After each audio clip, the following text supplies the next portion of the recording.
மாணவர்கள் எவரும் போதைக்கு அடிமையாகாதீர்கள்.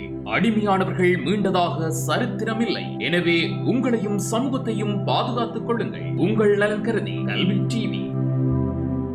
மாணவர்களே, உங்களை மீண்டும் சந்திக்கின்றேன். அந்த மிக்க மகிழ்ச்சி. சரி, அப்போ நாங்கள் இங்கே இப்போ பார்த்து கொண்டிருக்கிறோம். உங்களுக்கு தெரியும், நீதி பாடல்கள்.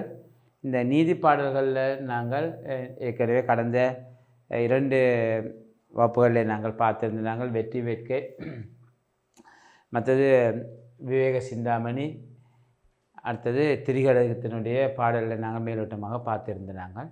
இன்றைக்கு நாங்கள் அதனுடைய பாடல்களை அந்த திரிகடகத்தினுடைய பாடல்களை விரைவாக விளக்கமாக நாங்கள் இப்போ பார்ப்போம். சரிதானே? அப்போ ஏற்கனவே உங்களுக்கு தெரியும், இந்த பாடல், அதாவது திரிகடுகம் என்றால் என்ன என்று உங்களுக்கு கடந்த வகுப்பில் நாங்கள் சொல்லியிருந்தேன். என்றால் மீண்டும் மறுமுறை உங்களுக்கு அதை ஞாபகப்படுத்திக் கொள்கின்றேன். திரி என்று சொன்னால் 3, கடுகம் என்று சொன்னால் மருத்துவ பொருட்கள், அதாவது உடலை உறுதிப்படுத்துகின்ற 3 மருத்துவ பொருட்கள் என்பதுதான் திரிகடுகம் என்பதுடைய அர்த்தம். அதாவது மிளகு, சுக்கு, திப்பிலி.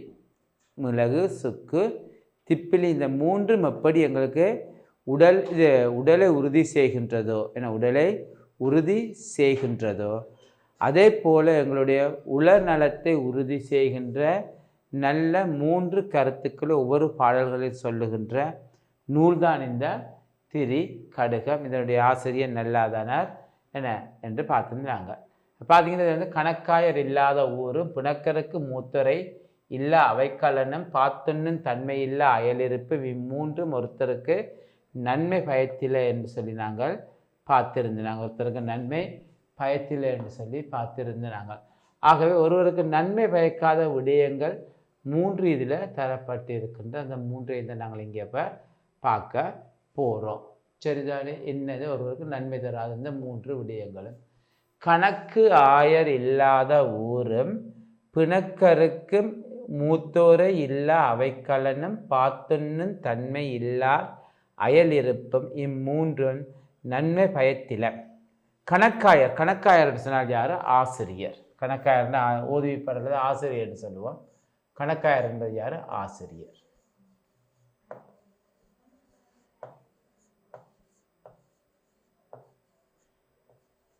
ஆசிரியர் இல்லாத ஊரும் பிணக்கருக்கும், அது வருகின்ற பிணக்குன்னா வழக்கு, இல்லாட்டி பிணக்கன்னு சொன்னால் வழக்குன்னு சொல்லுவோம். வழக்கு, சரியா? பிணக்குன்னு சொன்னால் வழக்கு, அல்லது என்ன சொல்லலாங்க, முரண்பாடுன்னு சொல்லலாமா? முரண்பாடு.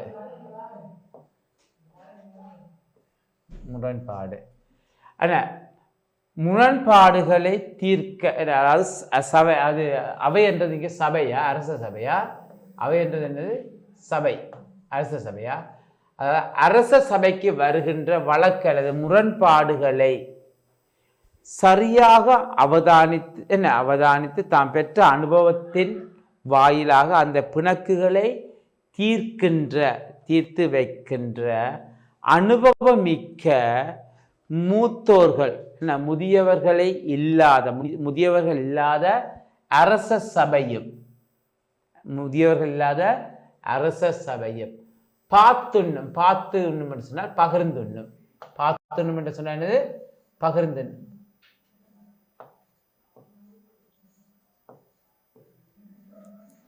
பகிர்ந்து உண்ணும் தன்மை இல்லாத, அந்த இயல்பினை இல்லாதவர்கள் அயலிருப்பு, ஒருவர வீட்டுக்கு அயலில் இருப்பது, இம்மூன்றும் நன்மை பயத்தில.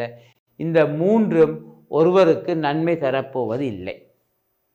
இந்த 3ம் ஒருவருக்கு நன்மை தரப்போவது இல்லையா? என்னதான் நல்வழிப்படுத்தி வைக்கின்ற அந்த ஆசிரியர்களை, ஒழுங்குபடுத்துகின்ற ஆசிரியர்கள் இல்லாத ஊரும், வழிப்படுத்துகின்ற ஆசிரியர்களை கொண்டிராத ஊரும் வருகின்ற பிணக்குகளை சரியாக விசாரித்து அதனை தங்கள் அனுபவத்தின் வாயிலாக தீர்த்து வைக்கின்ற அனுபவமுள்ள மூத்தவர்களை கொண்டிருக்காத அரச சபையும் பகிர்ந்துண்ணும் தம்மிடம் இருக்கின்ற உணவுகளை அயலில் இருப்பவர்களுக்கு கொடுத்து உண்ணுகின்ற தன்மையை தன்மை இல்லாதவர்கள் அயலில் இருப்பதும், ஒருவருடைய வீட்டுக்கு அயலில் இருப்பதும், இந்த மூன்றும் ஒருவருக்கு நன்மை பயத்தில, அது ஒருவருக்கு எப்பொழுதுமே நன்மை தருவதாக அமையாது.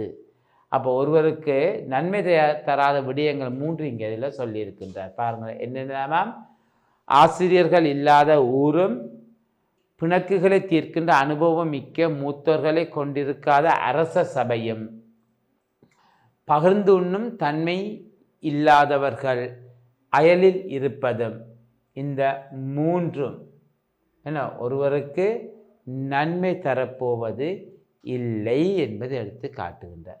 அப்போ இதில் தரக்கூடிய விஷயம் என்று சொன்னால், கேள்வி ஒருவருக்கு நன்மை தராத விடயங்கள் எவை என்பது தான் இதில் தரப்பட்டிருக்கின்ற ஒரு வினாவாக இருக்கின்ற பிள்ளைகளை ஞாபகம் வச்சுக்கொள்ளுங்க. அப்போ இந்த திரிகடுகம் என்றதில் வரக்கூடிய வினா ஒருவருக்கு நன்மை தராத விடயங்கள் எவை என்றதில் கேட்கப்பட்டிருக்கின்றது. அதற்குரிய கேள்வியாக சொல்லலாம். இது எவ்வாறு ஆசிரியர் எடுத்து காட்டியிருக்கின்றார் என்பதை பற்றி நாங்கள் இங்கே பார்த்துக்கொள்ள சரிதானே. அப்போ திரிகடுகம் என்பதில் வரக்கூடியவர்களை பற்றி நாங்கள் பார்த்துக்கொள்ள நோக்கம் என்னென்று பார்த்துக்கோ. சரி, அடுத்து நாங்கள் பார்க்க போகிறோம் முதுமொழி வெண்பா. என்ன பார்க்க போகிறோம்? முதுமொழி வெண்பா பார்க்க போகிறோம். முதுமொழி வெண்பா. முதுமொழி, முதுனா முதுமையான பழமையான மொழி, பழைய மொழி. என்ன முதுமொழி வெண்பா பார்க்குறோம். இதை பாடியவர் யாருன்னு பார்த்தீங்கன்னா ஆமு சர்புதீன் அவர்கள் பாடியவர். இதை பாடியவர் யார்? இந்த நூலினுடைய ஆசிரியர் ஆமு சர்புதீன். சரியா? இவர் மருதமுனியைச் சேர்ந்தவர். இது அம்பாறை மாவட்டம், கிழக்கிழங்கை அம்பாறை மாவட்டம் மருதமுனியைச் சேர்ந்தவர் தான் இந்த புலவர் மணி ஆமு சர்புதீன். ஏன்னா இவர் ஒரு ஆசிரியர் அதிபராக இருந்தவர். புலவர் அதனால மிகவும் என்ற ஆசிரியர் அதிபர் புலவர் என பன்முகங்களை கொண்ட இவர். ஏன்னா முக்கியமான நூல் தான் இந்த முதுமொழி வெண்பா. சூறாவளி படைப்போர், புலவர் மணி என்ன செய்கு, புதுகுஸ்தான் முதலியவற்றையும் குறிப்பிடலாம் இவருடைய நூல்களாகும். சரியா? பாருங்கள், இந்த முதுமொழி வெண்பாவில் இருந்து எங்களுக்கு தரப்பட்டிருக்கின்ற ஒரு பாடல் ஆமு சர்புதீன் அவர்களால் பாடப்பட்ட இந்த முதுமொழி வெண்பாவிலிருந்து எங்களுக்கு ஒரு பாடல் தந்திருக்கிறார்கள். என்ன அதாவது கிழக்கிழங்கை மருதமுனியைச் சேர்ந்தவர், அம்பாறை மாவட்டத்தைச் சேர்ந்த மருதமுனியைச் சேர்ந்தவர் தான் இந்த ஆமு சர்புதீன். ஆசிரியர் அதிபராக கடமையாற்றி வருவர். இவரால் பாடப்பட்ட பாடல்கள் இங்கே இதில் தந்திருக்கிறார்கள் முதுமொழி வெண்பா. சரி, அப்போ இதில் சொல்லப்படுகிற முதுமொழி என்னன்னு சொன்னால், மனம் கொண்டதே மாளிகை. உங்கள் மனம் போல் தான் உங்களுடைய வாழ்க்கையும் அமைந்திருக்கும். அப்போ மாளிகை வாழ்க்கை என்பது மன திருப்தி. திருப்தியான மனமே என்ன சிறந்த வாழ்வை தரும் என்பது தான் இங்கே சொல்லப்படுகின்றது. அதை நீ அழகாக அவர்கள் எடுத்து காட்டியிருக்கேன். பாருங்கள், உப்பில்லா கஞ்சியினை உண்ணும் அறுசுவை போல், தப்பிய கந்தை பீதாம்பரம் போல், ஒப்பு பனையோலை பாயிற் படுத்துறங்கும் வாழ்வார், மனங்கொண்டது மாளிகை என்று சொல்லப்பட்டது. மனங்கொண்டது மாளிகை. அது உப்பில்லா கஞ்சியினை உண்ணும் அறுசுவை போல், தப்பிய கந்தை பீதாம்பரம் போல், ஒப்பு பனையோலை பாயில் படுத்துறங்கும் வாழ்வார், மனங்கொண்டது மாளிகை.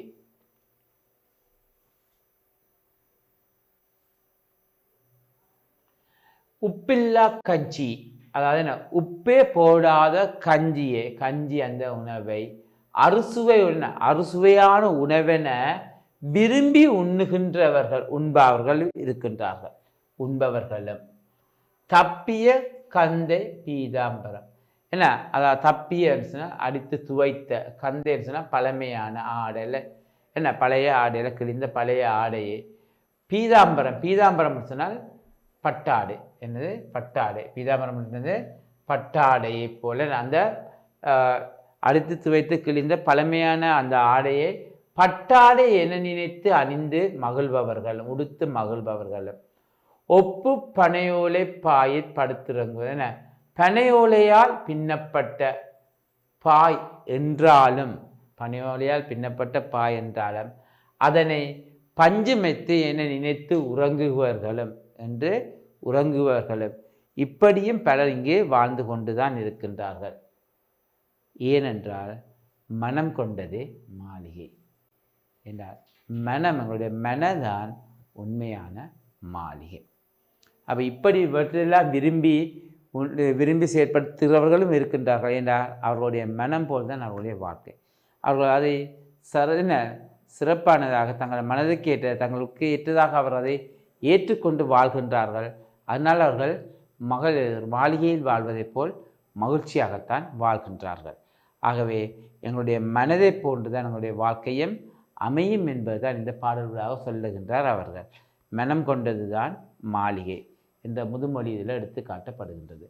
சரிதானே? பாருங்க, என்னது, உப்பில்லா கஞ்சியினை உண்ணும் அறுசுவை போல் தப்பிய கந்தை பீதாம்பரம் போல் ஒப்பு பனையுரை பாயிற் படுத்துறங்கும் வாழ்வார் மனங்கொண்டது மாளிகை. என்ன, அதாவது உப்பு போட்டு அவிக்காத கஞ்சியை கூட அறுசுவை நிறைந்த உணவென்று சொல்லி மகிழ்ந்து அது உண்டு மகிழ்கின்றவர்களும் இருக்கின்றார்கள். தோய்த்து கிழிந்த பழமையான ஆடையை பட்டாடி என்று நினைத்து அணிந்து மகிழ்பவர்களும் இருக்கின்றார்கள். பனையோலியால் பின்னப்பட்ட பாய் என்று தெரிந்தும் அதை பட்டு மெத்தி என நினைத்து அதில் படுத்து உறங்குகின்றவர்களும் இன்று வாழ்ந்து கொண்டுதான் இருக்கின்றார்கள். ஆகவே மனம் கொண்டதுதான் மாளிகை. ஆகவே மனம் கொண்டதுதான் மாளிகை என்பதை இந்த முதுமொழி வெண்பாவில் எடுத்து காட்டியிருக்கின்றார். ஆகவே இதில் வரக்கூடிய கேள்விகள் என்னென்னு பார்த்தோம்னு சொன்னால், ஒன்று இப்பாடலில் கூறப்பட்டுள்ள பழமொழி என்னென்று கேட்டிருப்பாங்களே, இது மனம் கொண்டது தான் மாளிகை என்று தான் என்னுடைய பழமொழி. இந்த மனம் கொண்டது தான் மாளிகை என்ற இந்த பழமொழியை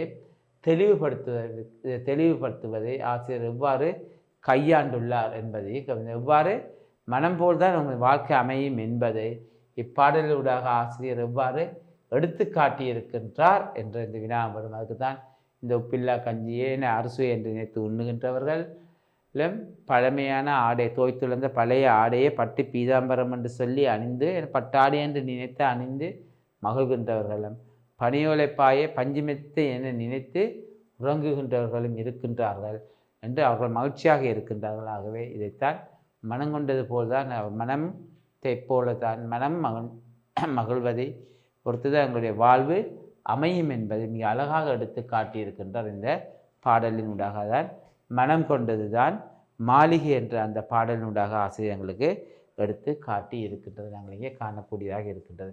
சேதான பிள்ளையிலே அப்போ இந்த முதுமொழி வெண்பா என்ற அந்த பாடலின் ஊடாக ஆசிரியர் எடுத்து காட்டுகின்ற விடயங்களை பற்றி நாங்கள் இங்கே பார்த்திருக்கின்றோம். ஏன்னா சர்வதீன் அவர்களால் இந்த பாடப்பட்ட இந்த பாடல். அப்போ எப்பொழுதுமே நாங்களும் என்னது மனம் போல்தான் மாளிகை. அப்போ எதையுமே கிடைப்பதை வைத்துக்கொண்டு திருப்தி அடைவது தான் சிறந்த வாழ்க்கையான மாளிகை போன்ற வாழ்க்கையை எங்களுக்கு பெற்று தரும் என்பதை இங்கே எடுத்து காட்டியிருக்கின்றார். அப்போ கிடைப்பதை கொண்டு மகிழ்வாக வாழ்வது தான் சிறப்பான வாழ்க்கையாகும் என்பதை செருவின் தனது முதுமொழி வெண்பா என்ற நூலினூடாக மனம் கொண்டது உப்பில்லா கஞ்சியினை உண்ணும் அறுசுவை உணவு போல் என்ற அந்த பாடலினூடாக மனம் கொண்டது தான் மாளிகை என்பதை மிக அழகாக எடுத்து காட்டியிருக்கின்றது, நாங்கள் இங்கே காணக்கூடியதாக இருக்கின்றது. அதான் இந்த பாடலில் சொல்லப்படுகின்ற விடயம். சிறுதானிய பிள்ளையில அப்போ பாருங்கள், அதில் தப்பி என்ற தோய்த்த, கந்து என்பது பழைய துணி, பீதாம்பரம் என்பது பட்டு துணியா. சரி, பின்னி நாங்கள் பார்க்க வேண்டிய அடுத்த பாடம் நாலடியார்.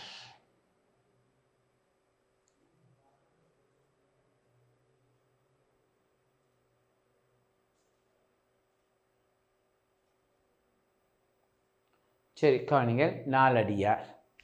இந்த நாலடியார் என்றால் என்னென்ன, 4 அடிகளை கொண்ட நூல், 4 அடிகளை கொண்ட பாடல்களால் துவக்கப்பட்ட நூல் தான் இந்த நாலடியார்.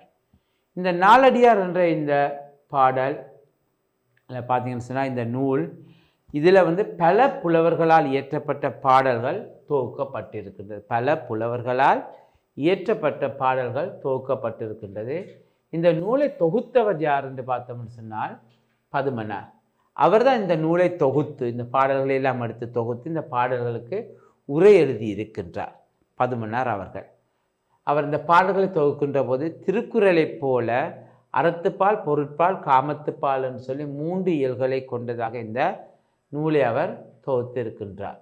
சரி, திருக்குறள் தெரியும், அறத்துப்பால் பொருட்பால் காமத்துப்பால்னு சொல்லி 3 இயல்களாக திருக்குறள் இருக்கின்றது. அதே போல் நாலடியாரையும் பதுமனார் அவர்கள் அறத்துப்பால் பொருட்பால் காமத்துப்பால்னு சொல்லி 3 பெரும் பிரிவுகளாக அதை அவர்களுக்கு தொகுத்து தந்திருக்கின்றார்.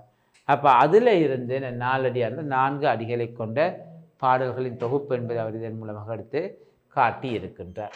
அப்போ இதிலிருந்து எங்களுக்கு தந்திருக்கின்றார்கள் சொன்னால், இது ஜானை அணியவர் நண்பொறி நாயனையார் கேண்மை கெளியை கொள்ளல் வேண்டும், ஜானை அறிந்தறிந்தும் பாகனியை கொள்ளும் எரிந்தவேல் மெய்யதால் வாழ்குலைக்கும் நாய் என்ற மூலமாக எடுத்து காட்டியிருக்கின்றார். அப்போ இதில் என்ன எடுத்து காட்டியிருக்கின்றால், நாங்கள் எதை போன்ற நட்பை ஏற்க வேண்டும், எதை போன்ற நட்பை விளக்க வேண்டும் என்பதுதான் இந்த பாடலினுடைய எங்களுக்கு ஆசிரியர் நட்பை பற்றி எடுத்து காட்டுகின்ற போதுதான் ஒருவர் எவ்வாறு என்ன வகையான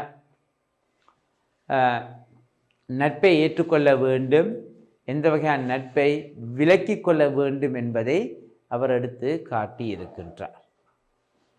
என்ன இந்த பாடல் எடுத்து காட்டப்பட்டிருக்கின்றது என்பதுதான் இது எங்களுக்கு சொல்லப்படுகின்ற விடய. சரி, அப்போ இதில் பார்த்தோம்னு சொன்னால், அப்போ இதான் இந்த பாடலினூடாக எங்களுக்கு எடுத்து காட்டியிருக்கின்ற விடயத்தை நாங்கள் இங்கே காணக்கூடியதாக இருக்கின்றது. சரிதானே பிள்ளைகளே? அப்போ நாலடியார் என்ற இந்த பாடலினூடாக என்ன விடயத்தை சொல்லி வருகின்றார் என்பதை பற்றி நான் உங்களுக்கு மேலோட்டமாக இப்போ பார்த்துருக்கோம். இதனுடைய விரிவாக்கத்தை நாங்கள் இப்போ இனி பார்ப்போம். சரி, பாருங்கள், இந்த பாடலை நீங்கள் சந்தி பிரித்து எழுதுங்கள். பார்த்தீங்கன்னு சொன்னால், ஜானை அணையவர் நண்பொறியி நாய் அணையார் கேண்மை கெளியை கொள்ளல் வேண்டும், ஜானை அறிந்தறிந்தும் பாகனையே கொல்லும் எரிந்தவேல் மெய்யதா வாழ்குலைக்கும் நாய். ஜானை அணையவர் நண்பொறி, நட்பு ஒரி என்று வரும். சரியா? நட்பு ஒரி என்று வரும். பாருங்க, என்னதான் ஜானை போன்ற அணையார்ல ஜானை போன்ற நட்பொறி, நட்பினை ஒரி, ஒரி என்றால் நீக்கு, ஒரி என்றால் நீக்கு. ஜானை போன்ற ஜானை போன்றவருடைய நட்பை நீக்கே நாயனையார் கேண்மை கெளியை கொள்ளல் வேண்டும். நாய் அணையார், நாய் போன்ற கேண்மை என்று சொன்னால் நட்பை, கிளி என்று சொன்னால் தழுவி, அந்த நாய் போன்ற நட்பினை தழுவிக்கொள்ள வேண்டும். கொள்ளல் என்றால் கொள்ள, அதை தழுவிக்கொள்ள வேண்டும். ஏனென்றால் ஜானை அறிந்தறிந்தும் பாகனையே கொள்ளும். ஒரு ஜானையானது என்ன செய்யும் சொன்னால், தன்னை குட்டியிலே இருந்து வளர்த்த பாகன் இவன்தான் என்று நன்கு அறிந்திருக்கும். குட்டியிலே இருந்து தன்னை வளர்த்த பாகன் இவன்தான் என்பதை நன்கு அறிந்திருந்தாலும், இவர்தான் என்பதை நன்கு அறிந்திருந்தாலும் அதற்கு மதம் கொண்டால் அந்த பாகனையே அடித்து கொன்றுவிடும். என்ன, எப்படி தன்னை சிறிய குட்டியிலே இருந்து வளர்த்த அந்த பாகனையே அடித்து கொண்டு விடும். அவன் வளர்த்த அந்த நட்பினை மறந்து அதை அடித்து கொண்டு விடும் அந்த பாகனையே ஜானை. ஆகவே இப்படி ஜானை போன்ற அந்த தன்மையுடைய நண்பர்களை நீக்கு. அப்படிப்பட்ட நண்பர்கள் எங்களுக்கு வேண்டாம். எரிந்த வேல் மெய்யதால் வாழ்வுலைக்கும் நாய். ஆனால் என்ன, தன்னை வளர்த்த எஜமான் தன் மீது சினம் கொண்டு கைகளில் இருந்த வேலை கைகளில் இருந்த வேலால் எரிந்தால், என்ன கைகளில் இருந்த ஆயுதத்தால் அதை எரிந்தால், அந்த எரிந்த ஆயுதம் அதனுடைய உடலில் தைத்திருந்தாலும், உடலில் குத்தி போய் இருந்தாலும், தன்னை வளர்த்து உணவூட்டி தனக்கு உணவூட்டி தன்னை வளர்த்த ஒரு நாள் உணவூட்டி வளர்த்திருந்தாலும் அவர் தன்னுடைய எஜமான் என்று என்ன தன்னை எரிஞ்சு தன்னுடைய எஜமான் என்றாலும் என்ன செய்யும், அவரை கண்டவுடனே தன்னுடைய அன்பின் குறியீடாக தன்னுடைய வாளை ஆட்டிக்கொண்டு அவரிடமே வந்து சேரும். என்னதான் நட்பு. ஆகவே இப்படி ஜானை போன்ற நட்பை நீக்கி இப்படியான நாயை போன்றவர்களுடைய நட்பை ஏற்றுக்கொள்ள முடிந்தால் அதுக்கு என்னதான் துன்பம் செய்தால். நூலை தொகுத்தவர் யார் என்று பார்த்தோம்னு சொன்னால் பதுமனார். அவர் தான் இந்த நூலை தொகுத்து, இந்த பாடல்களை எல்லாம் எடுத்து தொகுத்து இந்த பாடல்களுக்கு உரை எழுதி இருக்கின்றார் பதுமனார் அவர்கள். அவர் இந்த பாடல்களை தொகுக்கின்ற போது திருக்குறளைப் போல அறத்துப்பால், பொருட்பால், காமத்துப்பால் என்று சொல்லி 3 இயல்களை கொண்டதாக இந்த நூலை அவர் தொகுத்து இருக்கின்றார். சரி, திருக்குறள் தெரியும், அறத்துப்பால், பொருட்பால், காமத்துப்பால்னு சொல்லி 3 இயல்களாக திருக்குறள் இருக்கின்றது. அதே போல் நாலடியாரையும் பதுமனார் அவர்கள் அறத்துப்பால், பொருட்பால், காமத்துப்பால்னு சொல்லி 3 பெரும் பிரிவுகளாக அதை அவர்களுக்கு தொகுத்து தந்திருக்கின்றார். அப்போ அதில் இருந்து நாலடியார் 4 அடிகளை கொண்ட பாடல்களின் தொகுப்பு என்பதை அவர் இதன் மூலமாக எடுத்து காட்டி இருக்கின்றார். அப்போ இதிலிருந்து எங்களுக்கு தந்திருக்கின்றார்கள் சொன்னால், இது ஜானை அணியவர் நண்பொறி நாயனையார் கேண்மை கெளியை கொள்ளல் வேண்டும், ஜானை அறிந்தறிந்தும் பாகனியை கொள்ளும் எரிந்தவேல் மெய்யதால் வாழ்குலைக்கும் நாய் என்ற மூலமாக எடுத்து காட்டியிருக்கின்றார். அப்போ இதில் என்ன எடுத்து காட்டியிருந்தால், நாங்கள் எதை போன்ற நட்பை ஏற்க வேண்டும், எதை போன்ற நட்பை விளக்க வேண்டும் என்பதுதான் இந்த பாடலினுடைய எங்களுக்கு ஆசிரியர் நட்பை பற்றி எடுத்து காட்டுகின்ற போதுதான் ஒருவர் எவ்வாறு என்ன வகையான நட்பை ஏற்றுக்கொள்ள வேண்டும், எந்த வகையான நட்பை விலக்கி கொள்ள வேண்டும் என்பதை அவர் எடுத்து காட்டி இருக்கின்றார். என்ன இந்த பாடல் எடுத்து காட்டப்பட்டிருக்கின்றது என்பதுதான் இது எங்களுக்கு சொல்லப்படுகின்ற விடயம். சரி, அப்போ இதில் பார்த்தோம்னு சொன்னால், அப்போ இதான் இந்த பாடலினூடாக எங்களுக்கு எடுத்து காட்டியிருக்கின்ற விடயத்தை நாங்கள் இங்கே காணக்கூடியதாக இருக்கின்றது. சரிதானே பிள்ளைகளே? அப்போ நாலடியார் என்ற இந்த பாடலினூடாக என்ன விடயத்தை சொல்லி வருகின்றார் என்பதை பற்றி நான் உங்களுக்கு மேலோட்டமாக இப்போ பார்த்துருக்கோம். இதனுடைய விரிவாக்கத்தை நாங்கள் இப்போ இனி பார்ப்போம். சரி, பாருங்கள், இந்த பாடலை நீங்கள் சந்தி பிரித்து எழுதுங்க. பார்த்தீங்கன்னு எப்படி சொன்னால், ஜானை அணையவர் நண்பொறியி நாய் அணையார் கேண்மை கெளியை கொள்ளல் வேண்டும், ஜானை அறிந்தறிந்தும் பாகனையே கொல்லும் எரிந்தவேல் மெய்யதா வாழ்குலைக்கும் நாய். ஜானை அணையவர் நண்பொறி, நட்பு ஒரீ என்று வரும். சரியா? நட்பு ஒரீ என்று வரும். பாருங்க, என்னதான் ஜானை போன்ற, அணையார்ல ஜானை போன்ற, நட்பொறி நட்பினை, ஒரி ஒரி என்றால் நீக்கு, ஒரி என்றால் நீக்கு, ஜானை போன்ற ஒத்த ஜானை போன்றவருடைய நட்பை நீக்கே நாயனையார் கேண்மை கெளியை கொள்ளல் வேண்டும். நாய் அணையார், நாய் போன்ற, கேண்மை என்று சொன்னால் நட்பை, கிளி என்று சொன்னால் தழுவி, அந்த நாய் போன்ற நட்பினை தழுவிக்கொள்ள வேண்டும். கொள்ளல் என்றால் கொள்ள, அதை தழுவிக்கொள்ள வேண்டும். ஏனென்றால் ஜானை அறிந்தறிந்தும் பாகனையே கொள்ளும். ஒரு ஜானையானது என்ன செய்யும் சொன்னால், தன்னை குட்டியிலே இருந்து வளர்த்த பாகன் இவன்தான் என்று நன்கு அறிந்திருக்கும். குட்டியிலே இருந்து தன்னை வளர்த்த பாகன் இவன்தான் என்பதை நன்கு அறிந்திருந்தாலும், இவர்தான் என்பதை நன்கு அறிந்திருந்தாலும் அதற்கு மதம் கொண்டால் அந்த பாகனையே அடித்து கொன்றுவிடும். என்ன, எப்படி தன்னை சிறு குட்டியிலே இருந்து வளர்த்த அந்த பாகனையே அடித்து கொண்டு விடும். அவன் வளர்த்த அந்த நட்பினை மறந்து அதை அடித்து கொண்டு விடும் அந்த பாகனையே ஜானை. ஆகவே இப்படி ஜானை போன்ற அந்த தன்மையுடைய நண்பர்களை நீக்கு. அப்படிப்பட்ட நண்பர்கள் எங்களுக்கு வேண்டாம். எரிந்த வேல் மெய்யதால் வாழ்வுழைக்கும் நாய். ஆனால் என்ன, தன்னை வளர்த்த எஜமான் தன் மீது சினம் கொண்டு கைகளில் இருந்த வேலை கைகளில் இருந்த வேலால் எரிந்தால், என்ன கைகளில் இருந்த ஆயுதத்தால் அதை எரிந்தால், அந்த எரிந்த ஆயுதம் அதனுடைய உடலில் தைத்திருந்தாலும், உடலில் குத்தி போய் இருந்தாலும், தன்னை வளர்த்து உணவூட்டி, தனக்கு உணவூட்டி தன்னை வளர்த்த ஒரு நாள் உணவூட்டி வளர்த்திருந்தாலும், அவர் தன்னுடைய எஜமான் என்று, என்ன தன்னை எரிஞ்சு தன்னுடைய எஜமான் என்றாலும் என்ன செய்யும், அவரை கண்டவுடனே தன்னுடைய அன்பின் குறியீடாக தன்னுடைய வாளை ஆட்டிக்கொண்டு அவரிடமே வந்து சேரும். என்னதான் நட்பு. ஆகவே இப்படி ஜானை போன்ற நட்பை நீக்கி இப்படியான நாயை போன்றவர்களுடைய நட்பை ஏற்றுக்கொள்ள முடிந்தால் அதுக்கு என்னதான் துன்பம் செய்தாலும் அதுக்கு என்ன, தனக்கு செய்த நன்றியை அது ஒரு காலமும் மறக்க மாட்டாது. அதான் சிறந்த நட்புக்கு அழகு என்பதை இந்த பாடலூடாக அவர் எடுத்து காட்டி இருக்கின்றார். இந்த பாடலூடாக ஜானை அணையவர் நண்பொறி நாயனையார் கேண்மை கெளியை கொள்ளல் வேண்டும், ஜானை அறிந்தறிந்தும் பாகனையே கொல்லும் எரிந்தவேல் மெய்யதா வாழ்குலைக்கும் நாய் என்ற பாடல்களாக எடுத்து காட்டியிருக்கின்றார். அதாவது என்ன, ஜானை போன்றவர்கள் என்ன செய்கின்றால் போன்றவர்களுடைய நட்பை நாங்கள் நீக்கிக் கொள்ள வேண்டும். நாய் போன்றவர்களுடைய நட்பை ஏற்றுக்கொள்ள வேண்டும் என்பதை இந்த பாடல்களாக அவர் எடுத்து காட்டியிருக்கின்றார் இந்த பாடல் ஆசிரியர்.